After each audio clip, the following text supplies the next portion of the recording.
Hey, what's up, Hawks fans? 1 month since the parade through downtown Seattle, and things are already getting spicy in the offseason.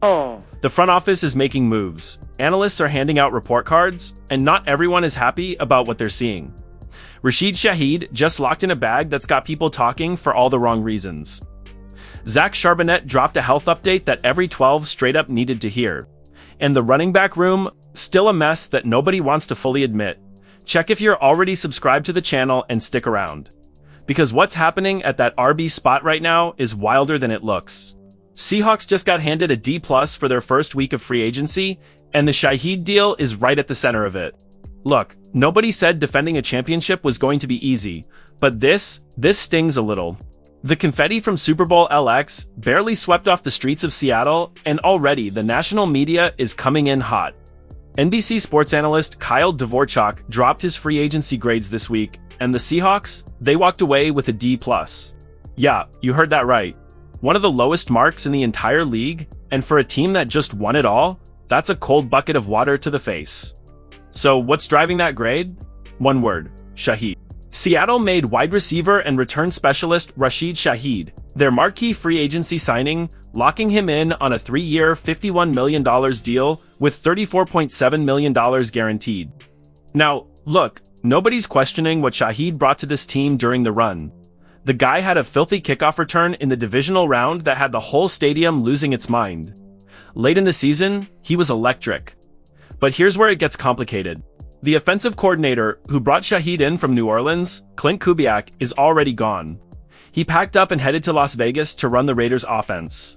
So the mastermind behind the scheme that made Shaheed look like a star, out the door, and Seattle is still paying him like a The numbers don't lie either. In 9 regular season games as a Seahawk, Shaheed put up just 188 receiving yards. That's not a no. 1 or no. 2 weapon, that's a WR3 getting paid like he's in a different tier. Dvorchak's argument is pretty straightforward.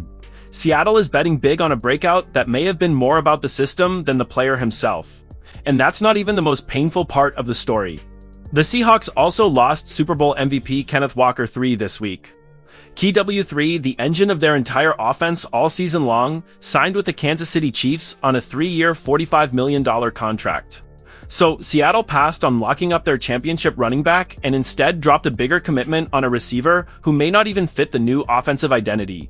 Fans are scratching their heads, and honestly, can you blame them?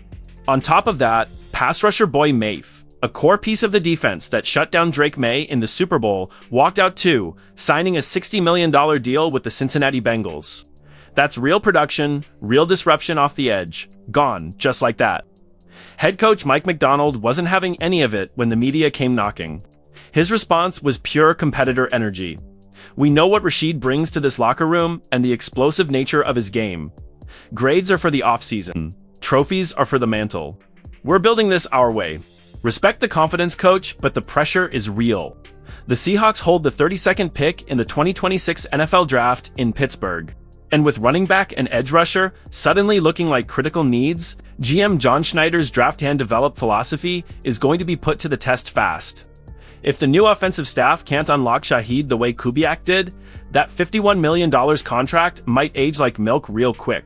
But while everyone's debating whether that Shaheed money was worth it, there's a name that keeps coming up every single time the running back conversation starts, and he just gave the whole fanbase a massive update. This one just dropped and it changes the picture a little bit. Alright, here's some good news for a change, and Hawks fans needed it. Zach Charbonnet, Seattle's starting running back who went down with a torn ACL in the divisional round against the 49ers, is recovering ahead of schedule, and the organization is feeling great about where things stand. GM John Schneider jumped on his weekly radio show and made it pretty clear. This isn't a situation where anyone's panicking. If it was up to Charb, he probably would have just braced it up and played in the last 2 games, Schneider said. He's a true pro. He's so strong and his work ethic is outstanding. The surgery went very well and the outlook is good. I'm sure he's going to attack his rehab like anything else he does. That's exactly the kind of statement you want to hear from your GM about a guy coming off a major injury. Now, let's be real. Charbonnet is still going to be a question mark at the start of the 2026 season. ACL recoveries take time, and it's possible he opens the year on the sideline. But the fact that Seattle didn't go out and splash money on a marquee free agent running back after losing Walker 3 tells you everything about how confident they are in Charbonnet's return. The only outside move they made at the position was signing Emmanuel Wilson, a backup who spent 3 seasons in Green Bay behind Josh Jacobs with just 2 starts to his name. That's a depth piece, not a franchise back replacement. And if that's all Seattle feels like they need to add alongside their current roster, they clearly believe Charb is going to be fully operational sooner rather than later. He's entering his 4th NFL season. Drafted in the 2nd round out of UCLA back in 2023. And the front office knows exactly what kind of back he is. Physical, tough. The kind of guy who goes 100% every single rep.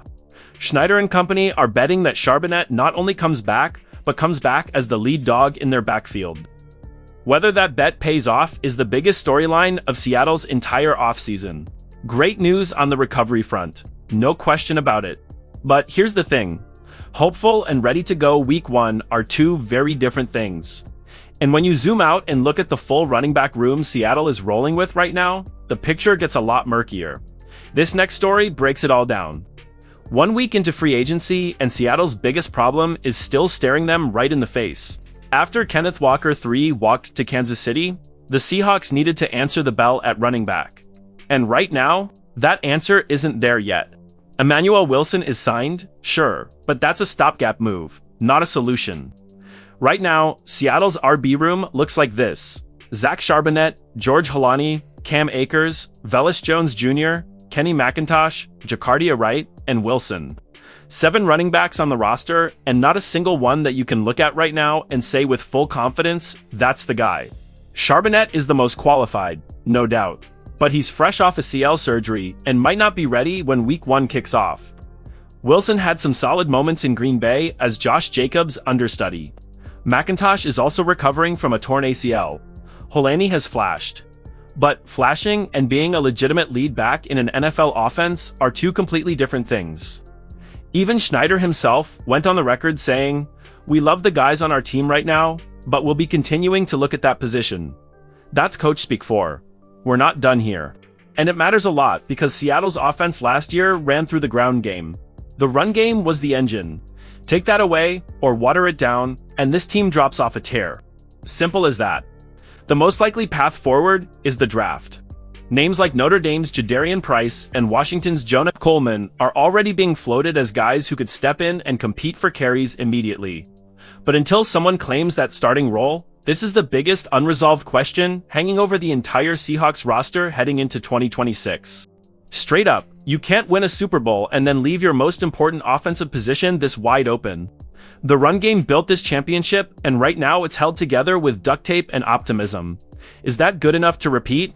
Drop your take in the comments, and subscribe to the channel because this Seahawks offseason is far from